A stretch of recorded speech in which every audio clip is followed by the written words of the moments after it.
Hello, everybody. Welcome back to the channel for another live chat with Andy the Gabby Cabby. This time on a Sunday in our usual slot at 9 o'clock. Been a busy week for lives this week. This is the third and final live of the week, and it's good to see you all again. Before I go any further, can I just ask everybody to hit the thumbs up, because that really helps the YouTube algorithm push us around everywhere, and we know where we are then.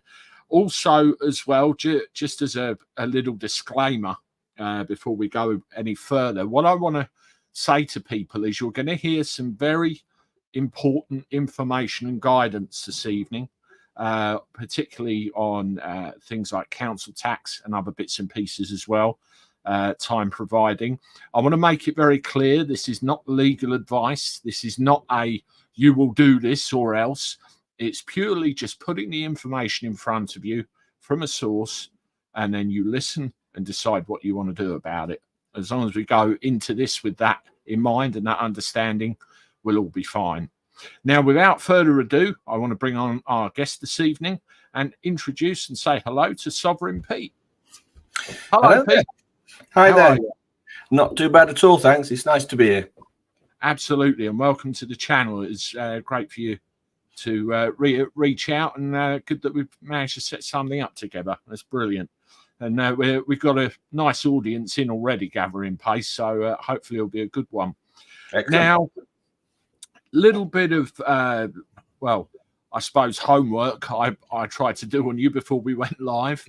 You know, you run the Sovereign Project, you know, and what that's all about. And primarily, we were going to talk about the council tax situation this evening, but you know, this is an expense which everybody gets pissed off with all over the country. What am I paying for? Why am I paying it? Why is my arm stuffed up my back? What can I do about it? And you see so many remedies all over the place, and other channels going, you know, you're wrong, don't do this, you'll get into trouble. And I want to hear what you've got to say about it and other matters. But first of all, Pete, you know, just very briefly, who the hell are you? When did you start the Sovereign Project? And you know, what was the idea? Over to you. Yep, thanks. This stuff that I know now, I was studying for at least 30 years, just I don't know, as a hobby, just stuff that I wanted to know, and something to learn that would help me with the certain problems I have in my own life, you know, day-to-day thing. Basically, I wanted to learn how to do more aggressive notices and that sort of stuff, learn the legal system. So this is all self-taught. It's just stuff that I've gathered over like 30 years. But I didn't really get into this truth movement basically until 2020. Before then, I'm a car guy. I like my cars, and I was actually developing my own supercar, like a kit car, like an Ultima, that sort of stuff. Okay. And I was going to put it into production. Things were going great, and then 2020 happened. We had the lockdowns, and all my plans were tipped upside down. Complete nightmare. So obviously I got extremely angry with what the government was doing, because I knew what they were up to, and I set up the Sovereign Project basically to help people over mandates. That was the main thing, because people were getting panicky over mandates. And anyway, it's progressed, and the Sovereign Project's massive at the moment. It's getting bigger every day. Brilliant. There's a couple of things you said there I can relate to. You know, years ago, before, you know, I married, couple of kids, life's good and all the rest of it. But years and years and years ago, I was in a flat on my Todd, not a pot to piss in, and creditors coming after me here, there, and everywhere. So I got my head in the books, and I learned, you know, how to get them off my back, learn the ropes, you know. And 2020 comes along. I run an airport transfer business, and as you can imagine, it fell right on its arse within 12 hours. And I was rather angry about that too. And that's where this YouTube channel kind of come into being. So I can relate to a couple of things there. I mean, I just want to point out something very quickly on your website, which caught my eye, the Sovereign Project, and it's the mission statement. The Sovereign Project is an institution that protects and reclaims the rights and freedom of each individual by providing powerful tools and education while uniting others who also choose to be free. I think that's quite a powerful set of words there, and says an awful lot. The whole system's set up, isn't it, to trap us, take our money, fine us, observe us, and various other things. It's not great. I mean, let's start with council tax. We get this. Well, I call it a demand for payment every year in return for services rendered. Now, some of the things I've looked into with councils, my suspicions are way up. And what do we do? Tell us about the system, how it works. Oh, yes. What do we do? Right, yeah. So to understand the solution, you've got to understand what the problem actually is. And this also includes a bit of brainwashing. Most people have been brainwashed, okay? And you've got to get rid of this brainwashing. You've got to get rid of this slave mentality. That's what the Sovereign Project's all about, is actually make you sovereign, which is not paperwork, it's mindset.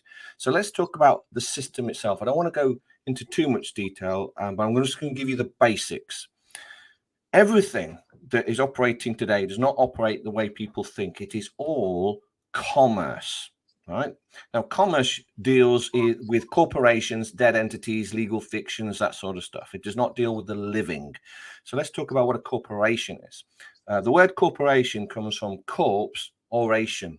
Oration means to speak formally, in a formal manner. And corpse basically means dead body. So corporation is a dead entity, legal fiction, spoken into existence, and it only exists on paper. Only. That's it. Now, here's something that people have got to wrap their brains around. The UK is, in fact, a corporation. It is not the land that you are standing upon. Okay. Right. The UK has a corporate jurisdiction upon the land. So let's talk about the land very briefly.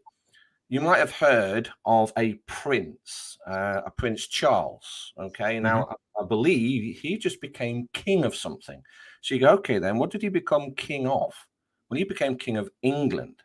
He didn't become king of UK. So that's giving you a clue straight away. So you've got the UK, England, Great Britain, Britannia, the British Isles. They're all corporations. They do not refer to the land. So people got to understand this. This is corporate jurisdictions. So let's get into the councils. Every single council, does not matter what it is, they are all corporations, or what is referred to as the body corporate. And they have been the body corporate since 1888. They are privately owned, for-profit corporations, just like McDonald's or Tesla or Apple. And they have no authority. This is where the brainwashing, you've got to get rid of the brainwashing. Let me just touch on authority. This is where so many people go wrong. And you can test people on their brainwashing. You can ask them a simple question and you'll say to them, where does authority come from? Now, if they turn around and say government, I'm sorry, but you're brainwashed, okay? Because government is just a legal fiction corporation. It has no authority. Now, if you ask a sovereign, where does authority come from? They'll say, it comes from me. Authority comes from me. So the word authority means author. It comes from the word author. I am the author of my word. I am the author of my sovereignty. I am the author of my authority. Okay. So that's where authority comes from. And for anybody to have an authority over you, you have to consent to it and allow this and give your authority to them. And this is done through contract. So we get back to the council. Now, what the councils are doing now, the council itself is just a legal fiction. It's the people who work for the council who are doing this to you. Okay, so people have now got to distinguish between the living, breathing employees and the corporation, Derby City Council. All right. So a lot of people are saying, oh, the council's doing this. No, it isn't. It's just a dead entity. But someone who works for the council is doing this. Now, for you to actually interact with a council, it's like any other corporation. It requires a contract. You have to contract with them. Okay, you've got to get into a contract with them, and you've got to place an order. So here's the thing: the people who work for the council are sending you a bill. This is fraudulent. They can't do this. The reason why they cannot send you a bill is you did not place an order. So people have got to learn what basic commerce is. For you to receive a bill, you must first place an order. So if you go into a restaurant, you can't get given a bill unless you've ordered the steak dinner. Okay. Another thing that the council will try and do is they will send you a statement. And you go, well, hang on a minute. How can you send me a statement if I'm not even a member of your organization in the first place? For me to receive a statement means that I filled in an application form that I have agreed to, and I want to be a part of that corporation. I mean, the council even call you customers. They have a customer service department. So they're telling you you're a customer. Okay, well, if I'm a customer, where's my original contract? Where's my membership form that I filled out? And none of this exists. So now we understand what's going on with councils. If you go back to the legislation, by the way, legislation, this is where people, again, this is the mindset stuff. People have got to get rid of this. Acts and statutes are not law, not law. And they're telling you this because they will tell you acts, an act, 1988 act. Act means acting as law. So if it's acting as law, it can't be law, can it? So they're telling you acts and statutes are what is called corporate policy. And legislation is nothing but corporate policy. That's all it is. I mean, legislation comes from the word legislator, which means offerer of law. And, oh, well, if you're offering law, that's contract, isn't it? Now, here's another thing that people have got to get around their brain. The word legal. I hear this all the time. You can't do this because it's illegal. You go, what? The word illegal means that you have violated a policy within a contract or you've violated a policy within a jurisdiction. So if someone says to you, you've done something illegal, the next question you should ask is, well, show me the contract or under what jurisdiction? So when you start learning this system of commerce, you can begin to see the solutions and you can begin to see the fraud. Now, let's go back to the councils. The council, since 1888, have taken on the liabilities and the responsibilities of the inhabitants of a county. Now, we've got to start learning about legal titles here. A legal title is not you, the living, breathing. And this is how commerce operates. Some legal titles, I'll give you some legal titles. Parent and child, they're legal titles. Don't use them with social services. Remember, a parent has custody of a child. Mother and father, they don't have custody. They own the children or the offspring. Okay. So it's another trap.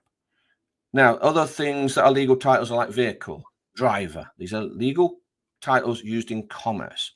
So inhabitants. So you've got to look at what it says in the legislation within council tax. They will refer to something on the lines of a resident living in a dwelling is liable for council tax. Well, they're literally telling you to your face, but the average person can't spot it because they don't understand legal titles. The word resident is a legal title, and it means that you reside within a property that you do not own, that you use for commerce. You're conducting business. So if you receive a letter through the post that says resident, you can send that back because there's no residence here. This is a private home. Private homes are not taxed. And also, tax is contractual, all tax. In other words, you have to enter into a contract and then you have to agree to pay the tax. That's all tax. So that gives you a clue with the council tax. So any questions you want to ask me on that? Or do you want to carry on? There's one thing I found when I was looking myself, when you talk about contracts, corporations, and all this sort of thing. I get it. You know, if you send me a demand for an amount of money, hang on a minute, where's the agreement? Where have I? Yeah, and I pull up this Company's House, and this is my own council, Thanet District Council, my own what's termed as local authority to, you know, whoever wants to believe that term. Well, they're a company on a registered company on Company's House with assets, with accounts. So if it's a company, then if I'm to do business with that company or I'm to pay them an amount in return for services rendered, surely there should be something somewhere that says I've agreed to it. Am I barking up the wrong tree here? Nope, 100% correct. Absolutely 100% correct. There has to be an agreement that you've agreed to and signed to enter into a contract. Now, here's the thing. within commerce, only corporations can trade, dead entities. Okay, the living, breathing cannot. Right. So what they do, this is another piece of the fraud because they don't disclose this, but when they send you your council tax bill, oh, here's another thing. You can't use the word your council tax bill because that's another way they trick you. Say, for example, if you go to court and a judge says, did you receive your council tax bill? You say yes. Well, you've lost already. You've just lost because you've agreed that you did indeed have a bill. And if you've agreed to the bill, then you've agreed you placed an order and you've lost. So we've got to be careful with language, especially when we're dealing with courts and all these sort of people and police and all that, because you can't trust any of them. Absolutely. So, yeah, you can't. Basically it's legal entrapment and racketeering. That's what these organizations are actually conducting at the moment. So yes, contracts. It's got to be a contract, and so it's not your bill. But like we mentioned earlier, to receive a bill, you've got to place an order. So the council, let's go back to the council and what they can and cannot charge. Okay, so the council are a body corporate and they are a franchise, if you like, of the UK corporation. Okay, now the way it works, I don't want to go too deep into Sesta KV Trust, how money works. We don't have time for that, so I'm going to just give you the layman's terms. I'm just going to pretend that taxpayers' money pays for government. It doesn't, but we haven't got time to go into the true details of credit creation and all the rest of it. So we'll just pretend. So the tax that you pay basically goes to central government, which is the head corporation, and then money is then redirected to the councils, who are franchises of UK corporation, and that is supposed to pay for what is called statutory duty. So all councils have a statutory duty to mow the lawn, empty your bins, do all that sort of stuff, right? And that means the inhabitants are not liable for the cost, and they have not been liable for the cost since 1888. Now, what the council can bill you for is if you do indeed place an order. So, for example, if you want to drop curb, you've just had your driveway widened, which is what I did, and you want the curb dropping, then that is outside the statutory duty of the council. So you would place in an order. Once they've completed it, they'll give you a bill, just like any other corporation. Now we understand what's actually going on. Yeah, you mentioned local authorities. The sovereigns laugh at that. What do you mean it's local authorities? There's no such thing as authorities. So people have got to start changing their language. It's corporations, all right? So start saying UK corporation or Derby City Council Corporation. Start using this terminology. So now we know that, we can get into the fraud of the council tax and much deeper. Now, again, we don't have time to go through everything, but I would like to mention that the Sovereign Project has just created a council tax remedy for free that people can download. All right. So if they go to the sovereignproject.live website, you'll see a button there and it will say Sovereign Wiki. And if you go on the Sovereign Wiki, there you will see the council tax remedy, and there'll be a brief description of what it is, and it will detail a zip file that anyone can download, and all this information I'm going to discuss is in there. There's direct links to legislation. We've downloaded all the legislation and turned it into PDFs for you. We've even created a template letter for you, a template notice that you can use. And we've gone through all of these acts and statutes that are being violated by the employees of the council. It's all there. It's all free. There's also a page on the Sovereign Wiki called DUNS numbers. So if you want to look up a particular DUNS number of your council, we've got almost every single council listed now. So it's all alphabetical. You can go on there. There we go. There's the council tax remedy. And it just gives a brief description of what's going on what you get in this file. And then you can download it and open it up. And it's not complicated. It really isn't. Now, there's two areas that we know. So this is where mindset comes into play. And I can't stress this enough. You have to be in a position where you know that you have no obligation to pay council tax, because you know it's contractual, and that you know you are only dealing with corporations, and you also know that there is no one out there that has authority over you. So when the politicians say, oh, we've changed the law, what do you mean you've changed the law? You God, only God can change the law. You can't change the law. You can change corporate policy, and if you're changing corporate policy, then show me the contract that says I've accepted those corporate policies.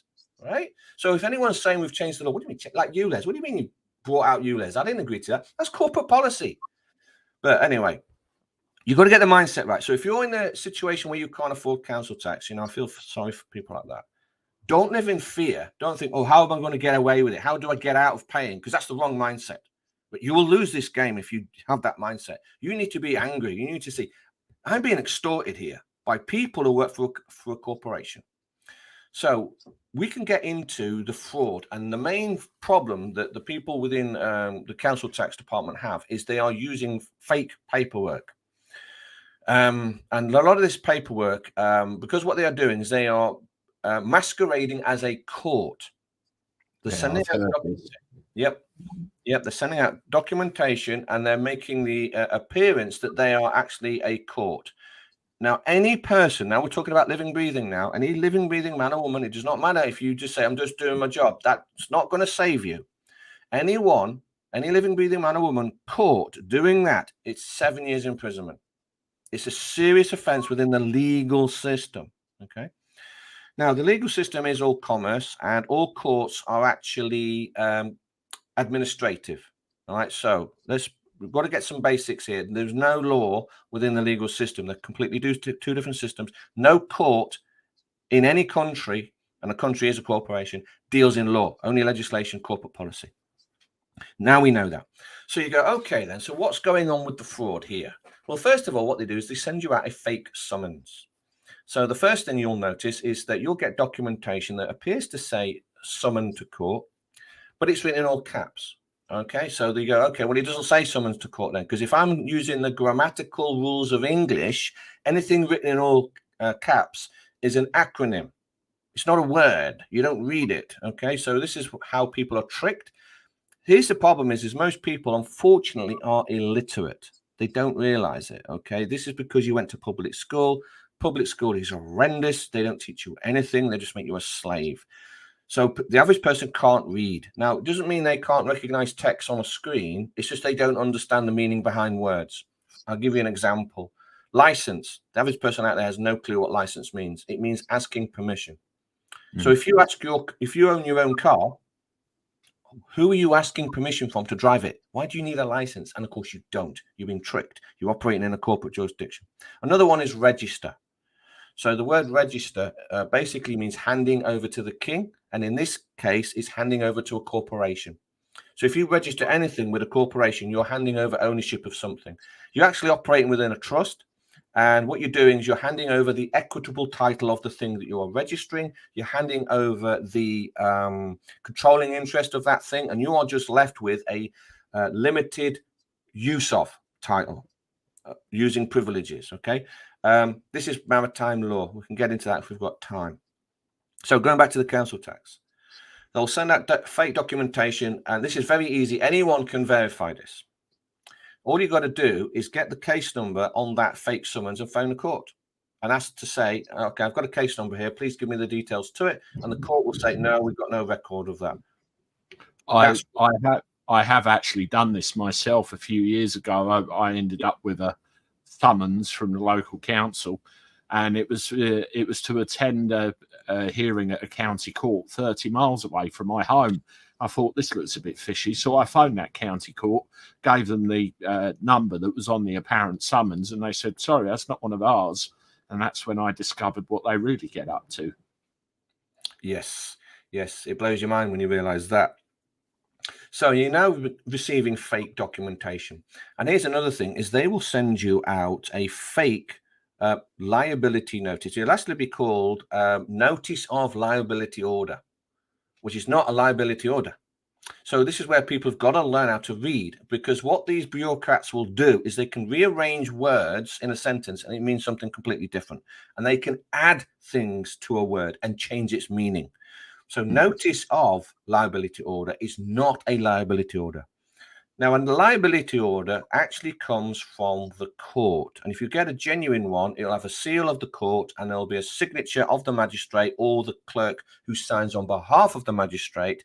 And you'll have the full name of the magistrate and you'll have a case number. And all this information is there on a liability order.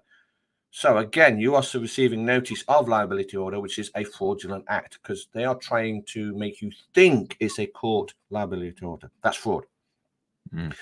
Now, this is the problem that the council have got.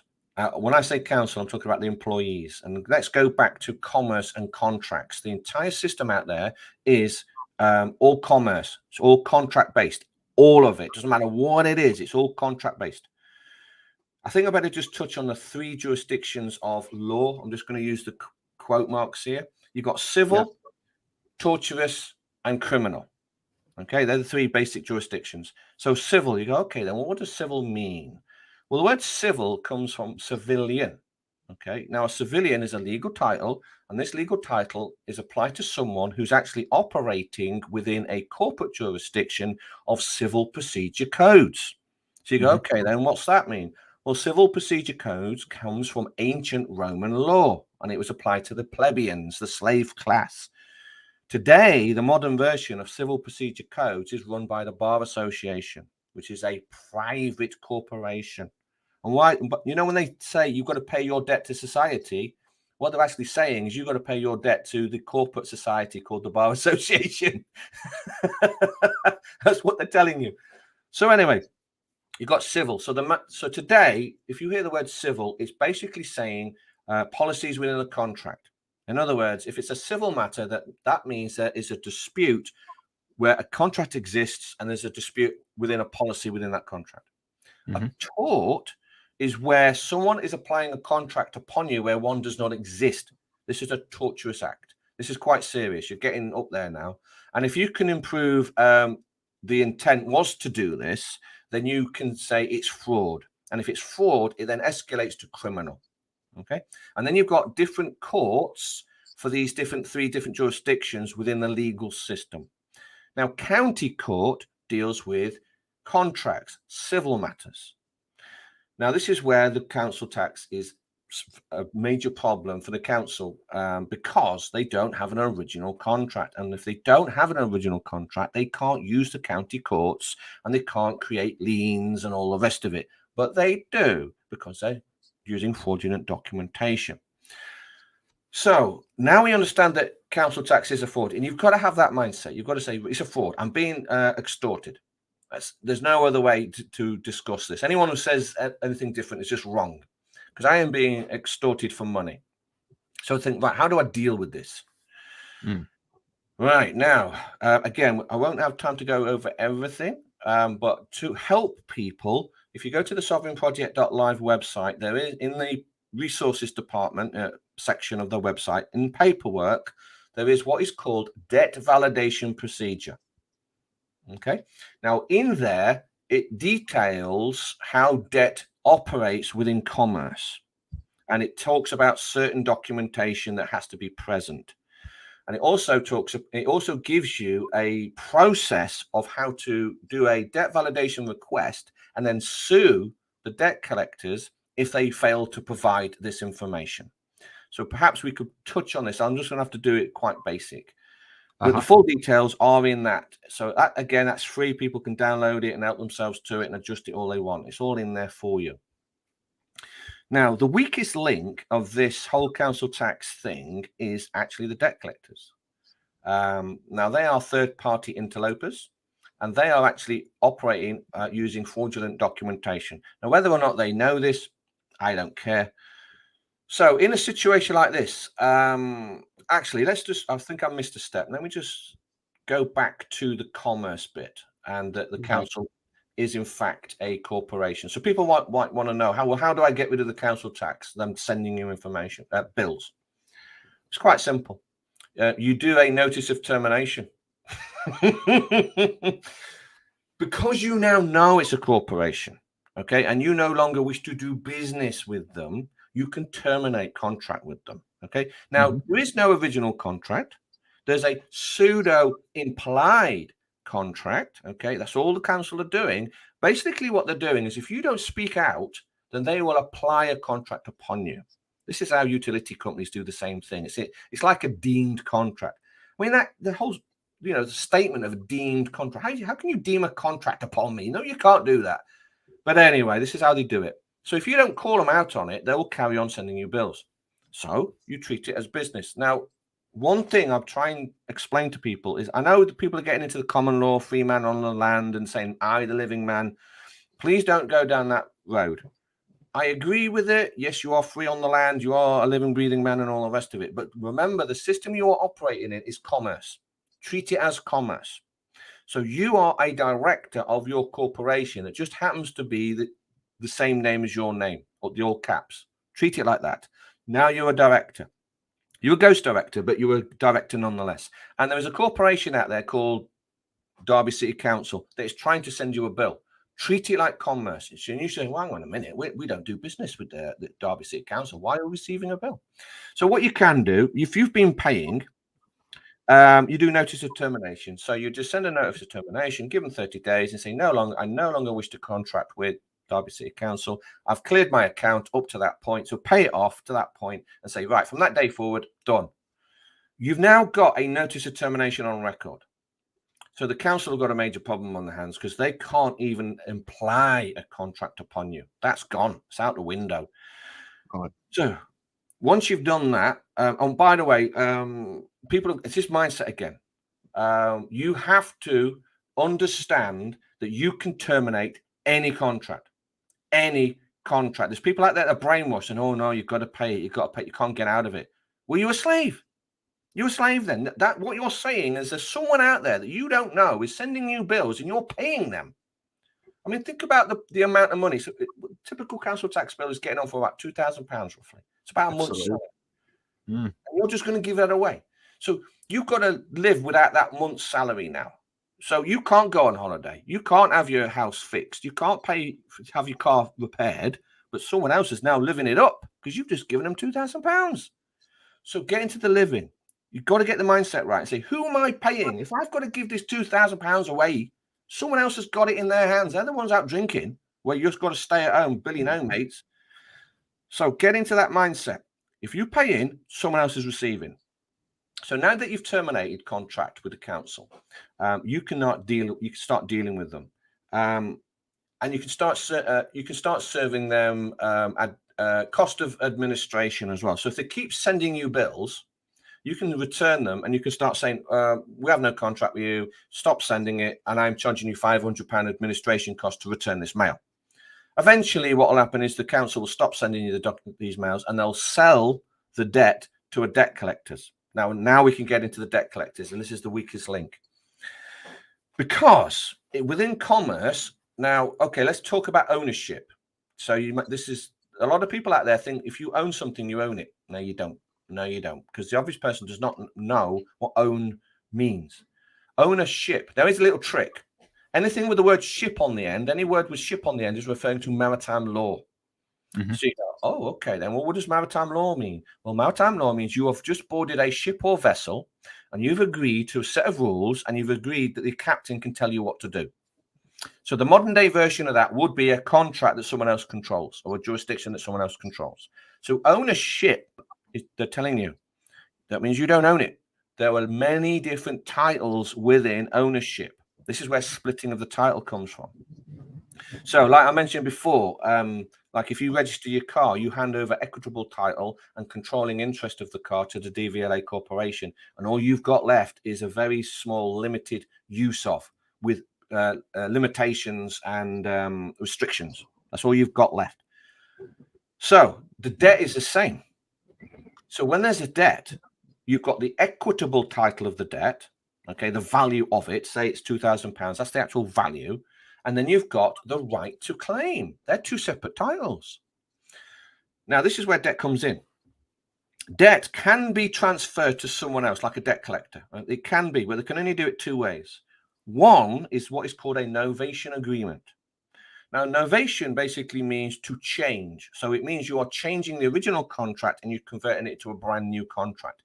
But a novation agreement requires 3 signatures, which is the original creditor, the one that the money is owed to, the new creditor who's going to buy the debt, and of course the debtor themselves. So the debtor must sign it. So this is why you would ask for the novation agreement. So if a debt collector's coming after you and say, you've got to pay this debt, you say, okay, I'm giving you 30 days to give me the novation agreement. And you know it doesn't exist because you know you didn't sign it. And you know they don't have it. So you're trapping them into a default. Now, the other way is what is called a deed of assignment. So the deed of assignment is where the principal creditor, the one the money is originally owed to, transfers it over to a new creditor who can go after the debtor. Now, this can only be done is if the original debtor signed a contract where there was a clause in there allowing the creditor to use a deed of assignment. And guess what? We know there's no contract. We didn't sign a contract, so there is no policy. So that means that the Leicester City Council or Derby City Council or whatever cannot even sell the debt because they have no right to it because there is no debt. So the debt collector, you go, fine, what's going on here? You're sending me documentation through the post saying I've got to somehow pay this £2,000 council tax bill. How are you making this claim? And then you would ask a series of questions. And this is what is called debt validation. Now, you have the right, even within the legal system, to question any debt and to get the claimant to validate it.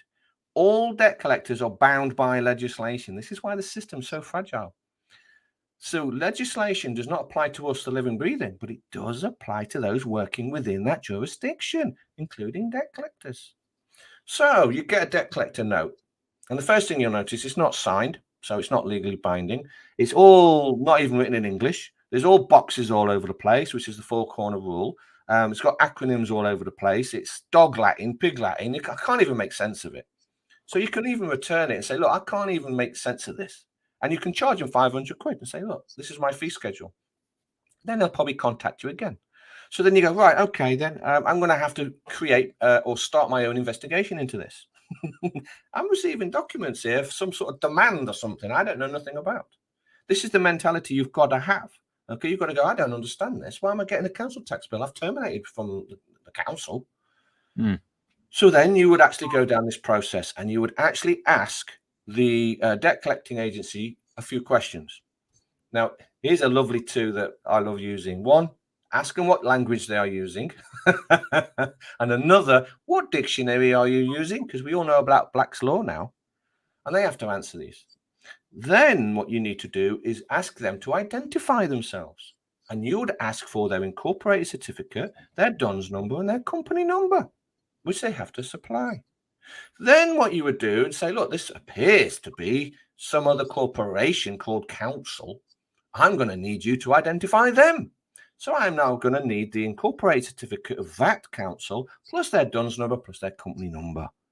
You see, you're treating it as commerce. And then you go through a whole set of questions. And all those questions are on the free download on the Sovereign Project website. And it's called debt validation. And it's a checkmate. Because once you've sent this to the debt collectors and it's notice of debt validation, they have to reply to you. And they've got to answer those questions. And if they don't, they're in default. And after 30 days, you can go after them and say, look, I gave you 30 days notice for this information. You still haven't given it to me. I'm now going to give you 14 days. And after that, I'm going to give you 7. You've now done the 3-letter process, haven't you? You've done the 3-letter process. They're in default. It says, right, I'm now suing you. So when you know how this system works, this is what people have got to wake up to. It's commerce. Get rid of this fear. You're dealing with corporations and you're dealing with criminals hiding behind the veil of a corporation, trying to extort money from you.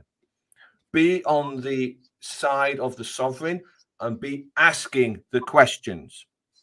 Don't ever answer their questions. Don't get into legal arguments with these people. These debt collectors, they will write documentation that is designed to get you into a legal argument. Don't do that. You just ignore this. I'll give you an example. Let's say that you get a debt collector's letter and you don't recognize the all caps name. It says resident, occupier, whatever. You send it back as notice, addressee not recognized. Right? And then they'll send you another letter and it will say something like, on what day did the addressee leave the premises and where have they moved to? You see the trap? Because if you try and answer that, that now means you do recognize the addressee. But if I've said I don't recognize the addressee, then I can't even answer those questions. How can I even answer those? So that's how they will do it. And people get pulled in and they'll start answering it and get into legal debates and end up writing 20,000 notices and it ends up in a mess. So don't do that. Okay. I mean, There's one experience I've had. You mentioned deed of assignments earlier on, not so much with council tax, but with credit cards, loans, that sort of thing, where people fall behind on what they perceive the agreement, you know, and then next thing you know, you're getting letters off of debt collectors. There's that deed of assignment. I've gone down the process of asking the debt collector 3 times in 3 separate letters, 14 days apart. One of the things I want to see is a deed of assignment. And quite often, well, in fact, all of the time, they won't show you it. They'll call it a commercially sensitive document and they won't show you it. The reason is because the way that amount has been moved from company A to debt collector A is completely and utterly wrong. And if you blow the lid off of that, end game. Yes. Now that's right. Now, a lot of the debt collectors will use dirty tricks like that. They'll say they can't send it to you because it's sensitive information, right? Wrong. If you've requested it, you have the right to see it. Now, what you can do, you can play the game. You can say, you know what? Okay, fine. I will accept a redacted version of the deed of assignment. Yep. Because remember, if they turn around and say we can't send it to you because it's sensitive information, what have they just done? They've admitted that it exists. And you've just got that in writing. Now, this is why you can set them up for fraud, because if they don't actually have it, they've just admitted that they do. Now you've got grounds to sue, and they've just committed fraud. I'm hoping people can figure this out. Well, also as well, if they take the ultimate and issue a county court summons, people go, blah, blah, blah, okay, I'm going to pay. Stop. You know, you mentioned civil procedure rules earlier. You can use their own rules against them. You can actually make their court to force them to produce what you want to see in the first place. Yeah. It's not the end of the game, you know. There's so much to this. So much to this. Yes. There is. What I want to do quickly, Pete, we got a lot of comments stacked up, so I just want to go through a few of those and answer a few of those, and we'll move on. Before I do, thank you everybody for coming along tonight and the live with Sovereign Pete. I'm learning a lot so far. I don't know about you guys. Please hit that like button because it pushes this around YouTube, helps the algorithm recognize it, spread it around. Please share it as well. Very, very interesting and educational this evening. I want to thank Pete for coming along. I want to have a look at some of these comments. Sure. Andy, why have you stopped putting links under all your videos? You can, are allowed, and should. Very simple. I always qualified my sources. I put links underneath. And one time I got told off by YouTube because of the links. So just to err on the side of safety, I haven't bothered since. I just talk about it in the actual things. Blue Angel, I wonder if anything will be done about the tax credit overpayments that people were never told about and got a bill through the door for thousands and only had 30 days to pay. Yes. Any comment on that? That's quite easy. Well, here's the thing. When you understand how the system operates, okay, I'm going to talk in simple layman's terms because of the time, okay? But here's the thing. You need to, whenever you get challenged on anything, whether it's a bill or whatever, there's 3 things you should always challenge. There's obligation. You've got to also challenge the authority and informed consent, okay? You be on the attack. So the very first thing is if you are, you know, in that situation with these credits and they want paying, you say, well, am I obligated? All right. Turn everything into a question and send a notice back and give them a time period to give you the information that you request. Am I obligated? You've got 30 days to provide it. Remember, the burden of proof is on the one making the claim. So if they're making a claim, then you go back to them and you say, look, am I obligated to pay? And then you see what response you get. Now, if they're trying to say, we have the authority to do X, Y, and Z, you go, what do? You challenge that. Where are you getting this authority from? And they can only get authority from you with a contract. Absolutely. And if they try and send you something else, some waffle, here's a dirty trick. They'll send you some acts and statutes, right? Well, first of all, where's your informed consent? And this is a dirty trick because what they're actually doing is they're sending you corporate policy and they're hoping that you will self-apply them to yourself. or in other words, self-administrate those acts and statutes. So you'll open up the letter and you'll see acts and statutes, blah, blah, blah, and you go, oh no, because of that, I have to pay.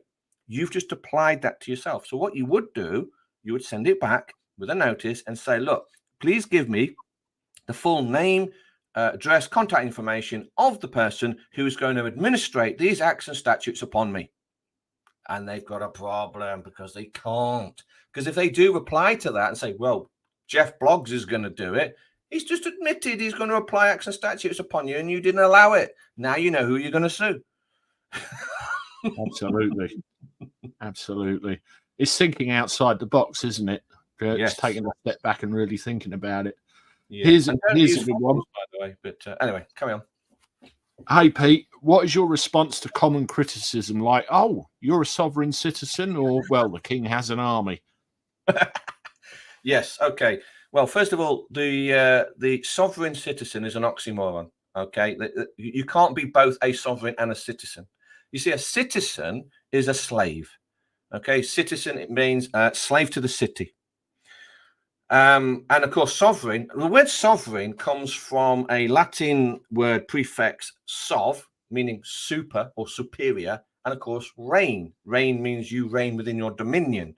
So sovereign means you have the superior reign within your dominion. No one has authority over you. Citizen is the lowest of the low. You are a slave to the city. So you can't be a sovereign citizen. And by the way, sovereign citizen is a legal title, and no sovereign would allow any legal title to be applied to him anyway.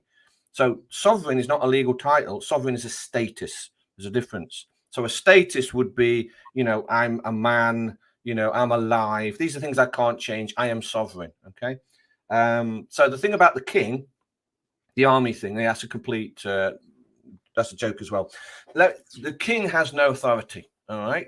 Now, a lot of the times the king is referred to as the sovereign. No, he is the sovereign in title only. He's not the true sovereign because the people are. Because what it works out is that the people are the sovereigns in status, and then they allow the king to be the king in title only. Remember, if the people don't like the king anymore, they can rise up, chop his head off, and get another king. So when it turns around and says only a king can have an army, no. So any man within his dominion, within his jurisdiction, has the right to bear arms. He can defend himself however he wants. That's what freedom is, by the way. See, there's a lot of people out there, and there's freedom movements saying, oh, we want our freedom back, and they don't even know what the word freedom means. Freedom, free dominion, free in your dominion. That's what it means. No one's got control over you. That's what freedom means. So hopefully that's answered that one. Absolutely. Here's one. Our sovereign Pete, does he believe that the police force should be funded by the taxpayer? And if not, then by whom? Ooh, now I'm going to have to unpack that question because I have absolutely no need for the police in any way, shape, or form, and the sovereign never does. Remember what the police do. The police do not deal in law. Do not. They deal in policy. They are policy enforcers. That's why they're called police officers, policy enforcers. They work for a corporation, okay? The police do not work for the people. There is no contract between you and the police in any way, shape, or form. They've got no liability to protect you in any way, shape, or form. They actually work for a corporation. In fact, the police, I think it's the superintendents, the head people, and the judges are actually paid for by the International Monetary Fund. So they work for that corporation, okay? So no, I have zero need for the police. Why do I want some policy enforcers to force corporate policy on me? No, I don't. I don't want that at all. So no, I have no need for the police. I don't want them. And the tax, you've got to get away from tax. A lot of people say, oh, should we use the tax for this? Well, remember, tax is contractual. You can't force anyone to pay tax. So if I don't want to be a part of it, I'm not paying the tax. So remember that. So this tax thing, and by the way, tax, I mentioned this earlier, tax does not pay for government services. Your tax is paying the interest on the national debt, which is held by the Vatican and the Bank of England. They are both private corporations. That's what your tax is doing. I'll just touch on this very briefly, but people have got to learn how the monetary system actually operates. We don't use money. We use a system of credit and debt. And there is a foreign situs trust set up when you're born using the birth certificate. Now, the live certificate of birth is used and placed into trust. This trust is then used to create credit at the national level.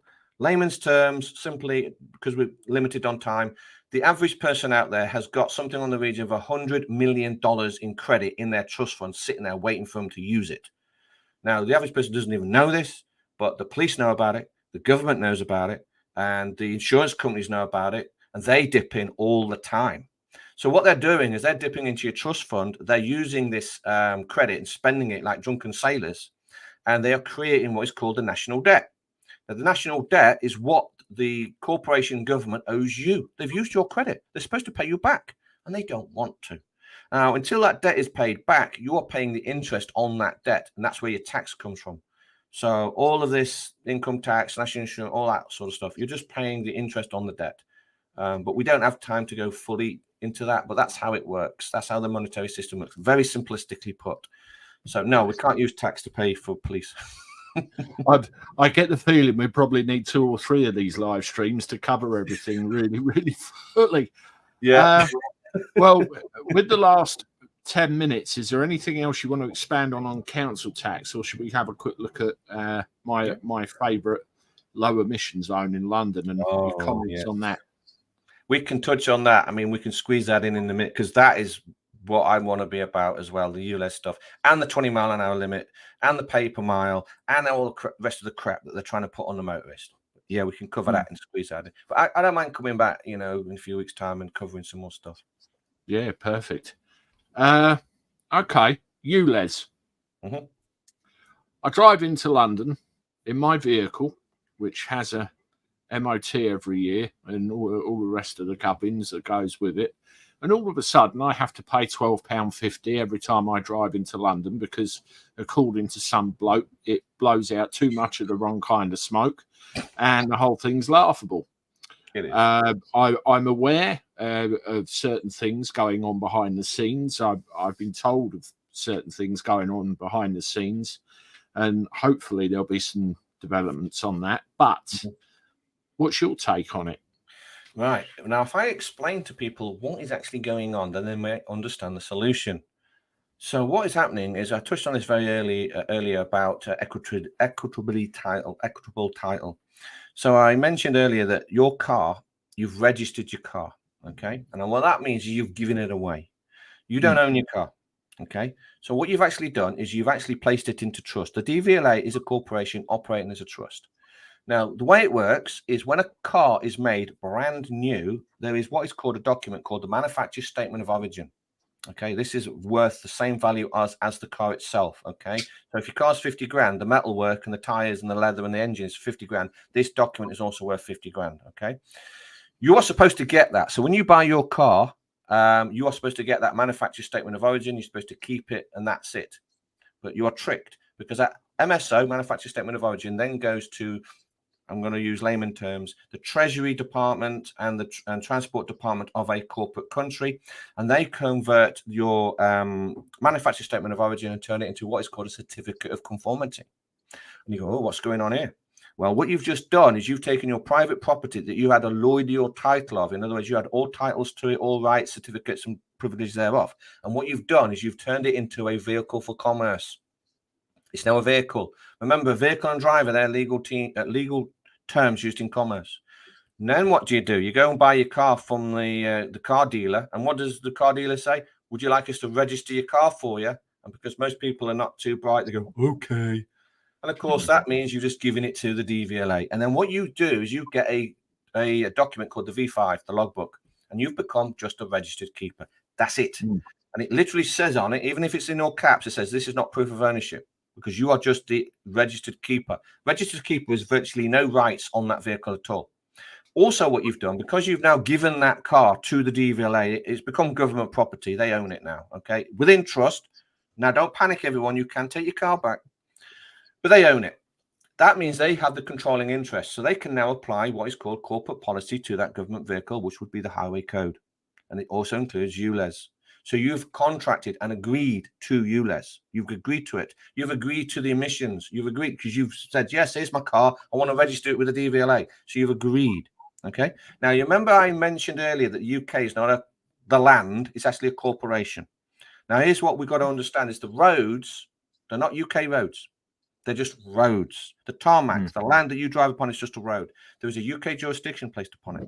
And because you've actually registered your car and the DVLA now have the controlling interest, ULEZ applies. So now they can bill you. And not only that, but you are now agreeing to all the speed limits, which means 20-mile-an-hour speed limits apply to you. You've now what you've got to have what's called a license plate on the front of that car, don't you? License means asking permission. What else do you need? You need a license to drive it because it's government property now. So you need a license to drive it. Asking permission. Yeah. Asking permission. Absolutely right. So you need an MOT. An MOT is tax inspection. You've got to pay road fund license, the tax to use UK or operate in the UK jurisdiction on the roads.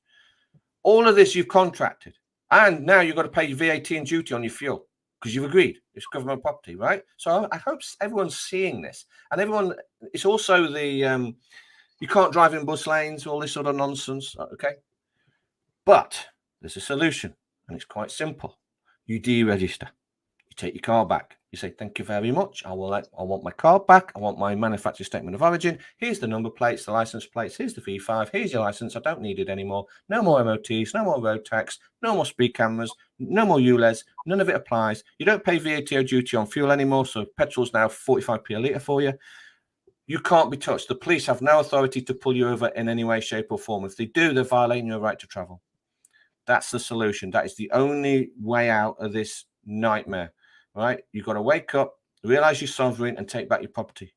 It's going to take a lot of us to do this, and if a lot of people want to do it, get in contact with the sovereignproject.live website, register, not register, sorry, I used the wrong word there. Just sign up, and you will get the newsletter. And when there's enough of us who want to do this, I'll make it happen on a large scale, and we'll take our cars back, and all this goes away. No more parking tickets, speed tickets. The bailiffs can't even touch your car. I think this is the problem, isn't it? I mean, I'm a believer, and I've said it on many videos. I think the system's broken. Beyond repair. What we've had, the problem is there's little pockets all over the country saying it. There's not a big enough, concentrated enough noise. Not yet. There? Hopefully that will change. What I want to do is spend the last few minutes just having a look at some more of the comments. Sure. Finish up, and then we'll call it a night. It has been great. Thank you. No worries. This is a good one. Vintage gamer bloke. Burning question. Where the heck did he learn all this? It's not a Google search. I've been studying this since I had access to the internet back in '92. Okay. I just wanted to learn, and I just put this together, pieced it together. So when most people finish work and would watch TV, I would finish work, switch the computer on, and I'd be 8 hours a day going, what's this? What's this? And here I am 30 years later, and I know all this. I've put it in a book for you, everybody. Oh, I'm going to flash this dead quick. There's my latest book. I'm plugging books, so I'm a sellout. Is that on Amazon, or where can we get hold of that? On the website. Lovely. Yeah, on the website. I think I've got a couple more books. We've got Sovereign Handbook, which is that one, and we've got this one as well. There we go. That's my first book. I published that in 2017. Okay. So, and I'm going to do more books. I'm not finished. Wonderful. Well, it's imparting the knowledge, isn't it? That's it. Ian Bradbury, this is so educational. Thank you. Can you help with companies that buy debts such as Lowell? It's very simple. As we said earlier, it's the process by which the card, the loan, or whatever else is moved over. You have to give them 3 opportunities to prove that they can come after you. That's the 3-letter process that was mentioned. You say, right, I'm willing to accept this, but prove that I owe you the money. Wait 14 days, send them another one and say, well, I've not heard from you. I'm going to give you another opportunity. 14 days later, well, you're stuffed now. You've not proved your case. Go away and leave me alone. It's, those resources are online as well. It's one of those. A couple more.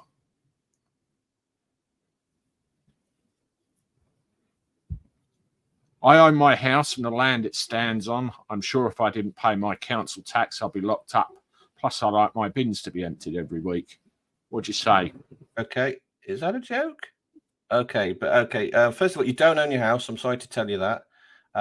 See, I don't think we've got enough time to go into this, but no one owns anything.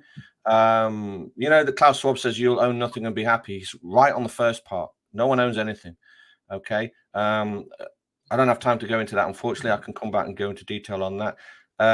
Didn't pay my council tax. Well, if you agree to pay council tax and you say, yes, I'm willing to pay the council, then yeah, you are now obligated to pay it. By the way, you can't go to prison for a civil matter. They can't. You can actually consent to go to prison. That's completely different. So people are tricked into going to prison. They basically ask you, but the average person can't understand the language. And by the way, your council tax has got nothing to do with emptying your bins at all in any way, shape or form. Zero. Your council tax does not pay for mowing the lawn, street lighting, or emptying the bins, okay, or any of it. It goes towards MPs' pensions, terrorism, and LOBO loans, just to name a few. That leads nicely into this last comment. You don't stand in court. It's a con. The court is admiralty law and not law of the land.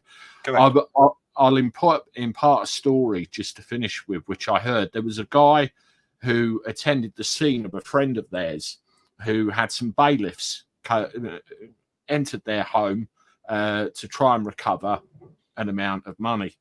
This person came round, ruffled up the bailiffs and basically threw them out of the house. To cut a long story short, they ended up in court, obviously charged with the offence of assault. And they wanted him to stand in. You go in a court, you stand in a box, and that's where you're all dealt with. He said, "I'm not standing in there." And come on, stand in there, sit down. No, not doing that. It's admiralty law. Standing in the, but they turned around and said, "I don't recognise your authority." Case dismissed. That was the end of it. I heard that one a while ago. Yeah. It's all those little things. But yes, we're at an hour and a minute, and as people know who are regular viewers, I don't like them to go over an hour because people start switching off. And so, thank you very much, Pete. I want to thank everybody for coming along and listening tonight. It's been really educational. I've learned a great deal in the hour, and you're welcome back here anytime, and we can cover any of these elements in a lot more detail. I can see a few live streams out of this, to be honest with you. And what I like to do with my guests is give you the final word. So what would you like to close with? Oh, right. Yeah, sure. Well, stand your ground, people. Okay. Everyone's got to do their bit. They've got to speak out. And the good news is you don't have to go out and picket and riot or anything like that. You can fight in the comfort of your own home using your own paperwork. Okay, you just got to learn how to do it. And if everyone does their little bit, we can push this system over and we can go back to freedom, peace, and all the rest of it. And this nightmare comes to an end. So, yeah, do your bit, everybody. Absolutely. Brilliant. Well, thanks again, everybody, for coming along. Yeah, there's the books. Someone said, that's my latest one. So it's all on the website, everyone. Sovereignproject.live. It's all on there. So. Brilliant. My content will be out in the morning as usual. I've shifted the times back to the morning, so from 8 o'clock onwards, there'll be stuff coming out. Enjoy what's left of your evening. Pete, if you can hang on a minute once we're off the air, that'd be cool. And everybody else, toodaloo.